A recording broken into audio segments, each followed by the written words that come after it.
For thousands of years, Japan was home to the Jomon people, hunters, gatherers, and expert pottery makers who lived in harmony with nature. But around 300 BCE, everything changed. A new wave of migrants arrived from the Asian mainland, bringing with them revolutionary ideas: rice farming, metal tools, and social hierarchy. This was the birth of the Yayoi Period, a time when Japan transformed from scattered tribal villages into organized societies with warriors, rulers, and the seeds of an empire. But how did these changes happen? And what did it mean for the people who came before? Let's dive in. Before we get started, don't forget to like the video, subscribe, and hit that bell notification so you never miss a journey through history. Pinning down the start of the Yayoi period is like trying to catch a fish with your bare hands, slippery and frustrating. Some say rice farming hit Japan as early as the 10th century BCE, while others argue for a later arrival around the 5th or 4th century BCE. The truth? Still up for debate. But one thing is certain. Once wet rice agriculture took root, it transformed Japan forever. By 300 BCE, southern Japan was over the Jomon era's prehistoric hipster aesthetic. Out went the old ways, in came iron tools, spinning technology, and rice paddies, because fashion and food trends wait for no one. Millet was out, rice was in, and Japan was carb-loading its way into history. Meanwhile, civilizations like China and the West were already building empires and pushing their neighbors around. Japan, just figuring out that farming could be a thing.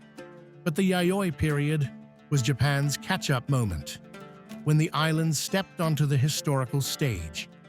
It was a time of war, alliances, betrayals, and shifting power. Sounds dramatic, right? Well, good luck finding the details. The Yayoi had no written language, no chronicles, no epic poetry, no legendary war stories.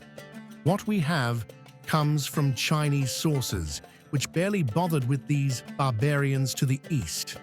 They mention rulers, tribute missions, and the occasional war, but if you're expecting thrilling battle strategies, forget it. The most detail we get is, this guy ruled, then another guy ruled. Thanks, China.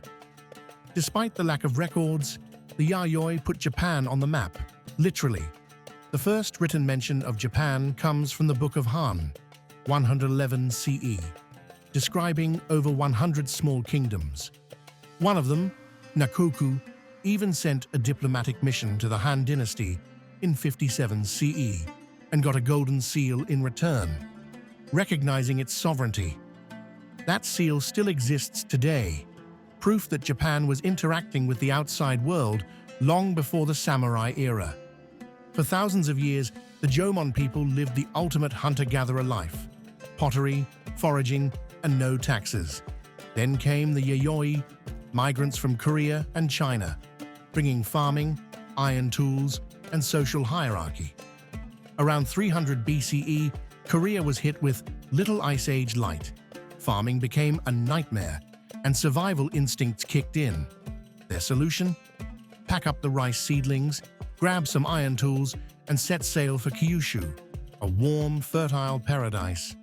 But this wasn't an instant cultural takeover. Change trickled in, like an ancient fusion cuisine experiment, blending new influences with old traditions. And let's be real, Japan wasn't inventing these advancements from scratch. Rice farming, China, iron tools, China, bronze weapons, China, ruling elites. Yep, also China. The Yayoi didn't just bring better tech, they brought a new way of thinking. Japan was no longer just scattered villages. It was becoming a land where power and wealth ruled. While the Jomon were busy perfecting their pottery, the Yayoi were slowly taking over Japan, one rice paddy at a time. By the time they reached northern Honshu, The Jomon had basically thrown up their hands like, well, I guess this is your show now. And honestly, it wasn't looking great for them. Their once thriving lifestyle collapsed, their health declined due to a less nutritious diet, while the Yayoi were stockpiling grain, fortifying settlements, and basically inventing the concept of winning. But let's be fair, the Yayoi weren't just conquerors, they were innovators. Weaving? Check. Silk production? Absolutely. Advanced woodworking? Everywhere. Japan leveled up from a laid-back hunter-gatherer society to the hottest tech startup of the first millennium BCE, fueled by ingenuity, engineering, and enough rice to power an empire. The Yayoi didn't just wipe out the Jomon, they blended with them. Whether through conquest or assimilation, the evidence suggests interaction, not total erasure. Jomon pottery influenced Yayoi ceramics. Trade likely happened early on, and many Yayoi settlements still had Jomon-style pit dwellings, proving this was a gradual shift, not an overnight takeover. Think of it as the ultimate crossover episode. The Jomon's artistic flair merged with the Yayoi's metal tools, large-scale farming, and social hierarchy, creating a new Japanese identity. And this wasn't just cultural, it was genetic. The early Japanese population became a hybrid mix of both groups, turning Japan into an ancient melting pot where rice, fashion, and shiny bronze mirrors reigned supreme. The Yayoi didn't just settle, they built a new way of life. They wove textiles, constructed wooden and stone homes, and created permanent farming villages. Owning land meant power, and with it came clear social classes, a stark contrast to the Jomon's egalitarian hunter-gatherer lifestyle. The Jomon lifestyle was also over. No more foraging or pit dwelling. The Yayoi built raised floor granaries, keeping their rice safe from pests, floods, and sneaky neighbors who weren't just borrowing a handful. And the Yayoi? They were the ultimate early adopters of tech. Imagine their first interaction with the Jomon. Hey, we heard you like pottery. Have you tried using a wheel? Yayoi pottery was a game changer. Fired hotter, shaped with wheels, and built for function. Gone were the extravagant, over-the-top Jomon pots. The Yayoi said, let's streamline this. Their ceramics were practical, sturdy, and perfect for storing rice, water, and daily essentials. Because when you're building a civilization, you don't have time for excess. By the late Yayoi period, pottery trends kept evolving. Style 5 ceramics were all the rage, only to be replaced by Shonai IE in the 3rd century. Think of it as the ancient switch from skinny jeans to mom jeans. Styles changed and people adapted. But pottery was just the warm-up act. The real revolution was agriculture. No more scavenging for food. Rice farming was in, foraging was out. The concept may have come from China, but Japan took it and sprinted with it. Suddenly, everyone was digging irrigation channels, building paddy fields, and experimenting with fertilizer, turning Japan into a massive, well-watered rice bowl. And they didn't just grow rice, they perfected it. By the end of the Yayoi period, these farmers had mastered irrigation and fine-tuned rice strains like ancient agricultural engineers. And with more rice came more people. Japan's population exploded, jumping from scattered tribes to over 1 to 4 million people. In just a few centuries, Japan went from quiet countryside to Tokyo rush hour.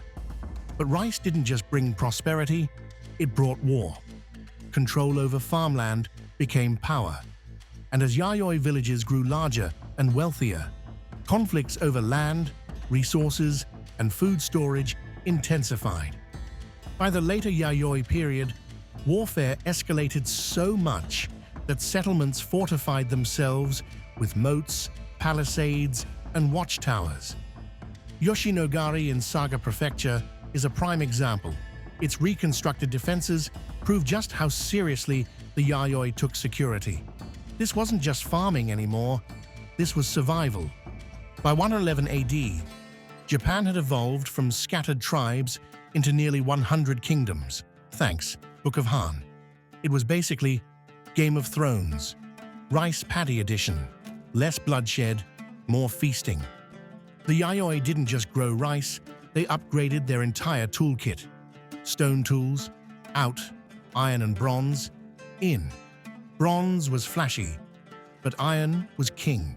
At first, the Yayoi used bronze for ritual objects, mirrors, swords, and dotaku bells.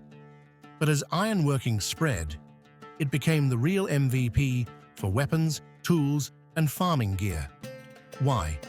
Bronze was soft. Iron could cut, dig, and kill.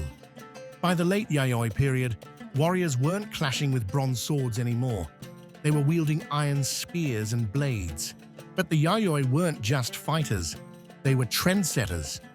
They mastered textiles, weaving cloth from vegetable fibers, a massive upgrade from scratchy tree bark. They obsessed over bronze mirrors, the ultimate status symbol. They built sturdier homes, introduced glass-making, and set the foundation for Japan's future aesthetic. As the Yayoi mastered agriculture, society split, haves versus have-nots.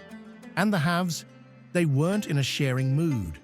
Control the rice paddies and you controlled the power.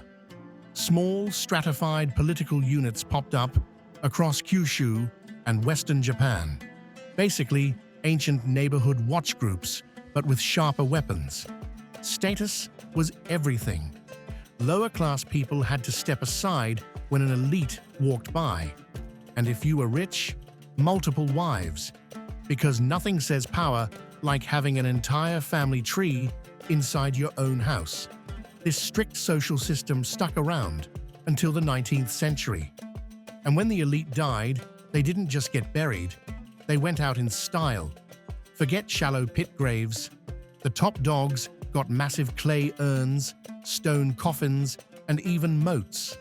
Some were buried with swords, beads, and mirrors. Because if you're heading to the afterlife, you might as well take your best accessories with you. The Yayoi weren't just leveling up their own society, they were networking with the big leagues. They picked up iron tools, rice farming techniques, and cultural trends from China's Han Dynasty, blending foreign tech with local ingenuity. But to the sophisticated Chinese, the Yayoi were uncivilized rice farmers, living in huts. In the Book of Han, 111 CE, Japan appears for the first time in written history. Not as Japan, but as Wakoku, meaning land of the Wa. And Wa, a very loose translation would be those barbarians to the east. When the Yayoi were just figuring out rice paddies, China had paper, bureaucracy, and the Pythagorean theorem. The strongest Yayoi states traded with China, gaining bronze, iron, and, most importantly, prestige. But China didn't do normal trade. In their eyes, the emperor ruled the world, and no one could deal with China as an equal, only as a tributary. So why did the Yayoi go along with it? Power. China's favor made a ruler the ruler. In 57 CE, the king of Na, a Yayoi state in Kyushu, sent a mission to the Han Dynasty and received a golden seal reading, King of Na, Vassal of Han. That seal still exists today, a national treasure of Japan and proof that China's recognition was a game changer. Having China's approval was like getting a celebrity endorsement. It made you instantly relevant. With China's backing, powerful Yayoi kingdoms absorbed weaker rivals, expanding through trade, war, and diplomacy.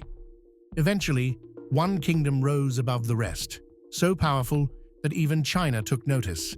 This was Yamatai, and at its head, a ruler who wasn't just a queen, she was a shaman, a politician, and a legend. Enter Queen Himiko, more about her in a future video. As rice farming took center stage, the Yayoi doubled down on rituals to ensure bountiful harvests. And just like that, deer became the new spiritual MVPs, while wild boars, once the Jomon favorites, fell out of fashion. Archaeologists believe deer represented local deities, essentially making them ancient spirit mascots. The Yayoi even engraved deer onto Dotaku bells, bronze objects used in rituals, music, and power displays. Of the 41 known pictorial Dotaku, 26 feature deer. But the Yayoi didn't just have a thing for deer, they were big on birds too. According to myth, rice farming began when a mystical bird dropped rice seeds from its beak. Because let's be real, every great civilization needs an animal's sidekick. Cranes and herons were spiritual messengers, believed to travel between the human world and the afterlife like ancient celestial couriers. For the Yayoi, war wasn't just about land, it was about conquering the gods. Every clan had a kami, a divine spirit they worshipped. One clan defeated another, they didn't just take their rice fields, they took their gods too. The victorious chieftain became the new high priest, folding the defeated kami into their spiritual ranks. This was more than military expansion, it was spiritual expansion. As larger clans absorbed smaller ones, the idea of a dominant kami hierarchy emerged, setting the stage for what would eventually evolve into Shintoism. The Yayoi didn't just fight wars, they ritualized them. Bronze daggers, spears, and halberds weren't just for combat, they became ceremonial showpieces. Imagine picking up a sword, only to realize it's basically an oversized decorative toothpick. These weapons evolved into objects of worship, often featuring hunting scenes, especially of deer, symbolizing the balance between taming nature and growing rice. And if you thought reading tea leaves was old school, the Yayoi were cracking animal bones to predict the future. Oracle bones were all the rage, because nothing says, "Great day for farming," like interpreting cracks in a charred deer scapula. Strangely, Kyushu skipped the bone-reading trend. Maybe they figured, why ask bones when you can just look at the sky? Now let's talk about the most mysterious Yayoi artifact, the Dotaku bells. These bronze relics are an archaeological headache, found buried alone, in random locations, with no clear purpose. Originally small and functional, they eventually became larger, more elaborate, and completely unusable. Status symbols, ceremonial objects, and a connection to the gods. Many were buried on remote hillsides. Why? No one knows. Theories? Plenty. They were inspired by small bronze bells from Korea. They started practical, but became purely decorative, because why ring a bell when you can just show off a really shiny one? Different regions had their own bell-making scenes, sparking an ancient "who wore it first" debate. For years, scholars believed bronze castings started in Kyushu and spread eastward.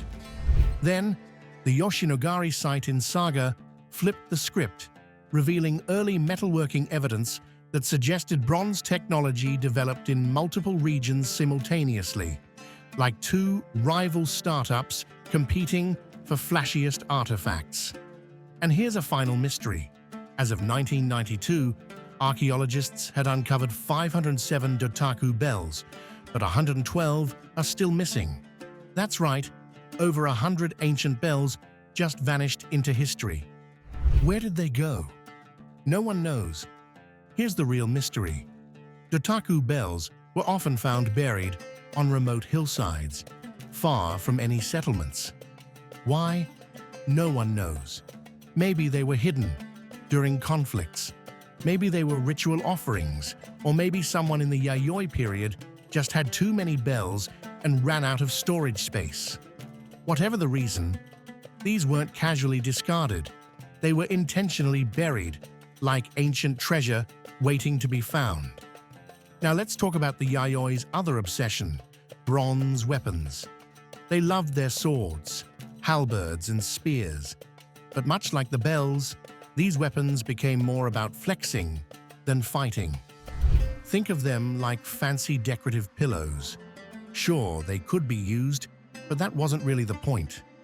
Instead of clashing in epic bronze battles, Yayoi elites displayed their weapons as symbols of status and power. A gleaming bronze sword wasn't just a weapon, it was an ancient status symbol. By the late Yayoi period, Japan had essentially split into two symbolic zones. The Bell Zone, Kinai region, where Dotaku bells ruled. The Blade Zone, Kyushu, where bronze weapons were the ultimate flex. Naturally, historians couldn't resist spinning a war theory. Philosopher Watsuji Tetsuro once proposed that Kyushu's blade-wielding warriors marched east, crushed the bell-loving Kinai folk, and founded the Yamato state. Sounds dramatic, right? Too dramatic. The truth is far messier. These zones overlapped, and bells and blades were likely just different symbols of power, alliances, and prestige, rather than signs of outright war. As the Yayoi period came to an end, so did the era of bronze bling. The elites no longer needed bells or flashy weapons to show off. They had massive tombs and polished bronze mirrors for that. Much like how we all ditched flip phones for smartphones, the Yayoi moved on. The next age wasn't about bells or blades, it was about who had the biggest burial mound. Step into the Yayoi era at Yoshinogari Historical Park in Saga Prefecture. It isn't just ruins, it's a fully reconstructed Yayoi fortress with watchtowers, moats, and palisades. More than a farming village, this was a stronghold, built for defense, power, and war. With 6-meter-wide trenches, stake barriers, and wooden shields, it's clear. The Yayoi fought for land, because land meant power. If the Yayoi had a capital, this was it. Think ancient Tokyo, minus the sushi and bullet trains. Some archaeologists even believe Yoshinogari could be Yamatai, the legendary kingdom of Queen Himiko. That's right, this might be the birthplace of Japan itself. But the Yayoi weren't just warriors, they had style. Excavations reveal bronze knives, because no Yayoi elite went anywhere without a shiny blade. Decorative glass beads, the ultimate Yayoi bling. Ornate burial sites, because even in death, the Yayoi did it in style. Gated communities also aren't new. The Ikegami-Son Yayoi site in Osaka was a moat-surrounded settlement from 2,000 years ago, housing 500 people across 70,000 square meters. This site highlights the Yayoi's dedication to growing, storing, and protecting Japan's most valuable crop, rice. The Yayoi didn't just bring rice, they rewrote Japan's history. They laid the foundation for Shinto beliefs, social hierarchy, and early Japanese culture. If the Jomon were the opening act, the Yayoi were the ones who set Japan on its path to power. This wasn't just change, it was an ancient industrial revolution, driven by rice paddies, iron tools, and bronze mirrors. By the end of the Yayoi period, Japan had transformed into an agricultural powerhouse, where rice wasn't just food, it was currency, status, and control. As small farming villages grew into organized societies, political alliances and ironworking set the stage for something even bigger, the rise of kingdoms. By the 3rd century CE, one kingdom would dominate the rest, so powerful that even China took notice. Yamatai, a land ruled by Japan's first recorded leader, Queen Himiko, a ruler, a priestess, a sorceress. Was she a real figure or just a legend? And where was her kingdom? Kyushu, Kansai, somewhere else entirely.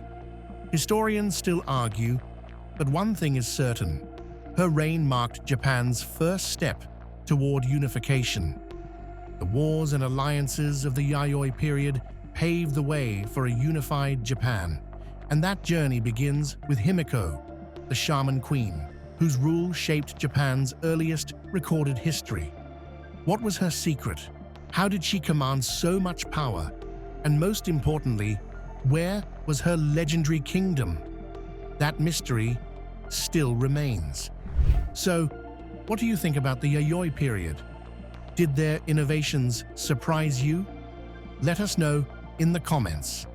And if you enjoyed this deep dive into ancient Japan, don't forget to like this video, subscribe, and hit that bell notification so you never miss a journey through history. We'll see you in the next one.